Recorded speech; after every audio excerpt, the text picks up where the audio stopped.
بسم اللہ الرحمن الرحیم۔ میں ہوں محمد ضیاء الحق اور آپ دیکھ رہے ہیں FS میڈیا نیٹ ورک۔ ریاست بھر کی طرح حویلی کہوٹہ میں 27 اکتوبر یوم سیاہ کے طور پر منایا جا رہا ہے۔ ڈپٹی کمشنر حویلی عمران شاہین کی قیادت میں ایک احتجاجی ریلی کا انعقاد کیا گیا۔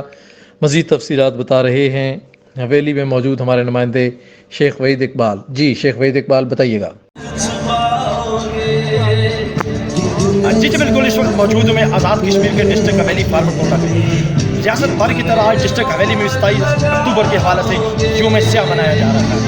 سول سوسائٹی، انجمن تاجران کمبلا اور تمام مکاتب فکر کے لوگ آج یوم سیاہ منا رہے ہیں۔ اس سلسلہ میں ایک بڑی احتجاجی ریلی کا اہتمام کیا گیا ہے۔ ریلی جو ہے شیخ بازار سے ہوتی ہوئی دربار حاجی ابراہیم شاہ صاحب جا کے ساتھ طبیہ تقریب کے ساتھ اختتام پذیر ہوگی۔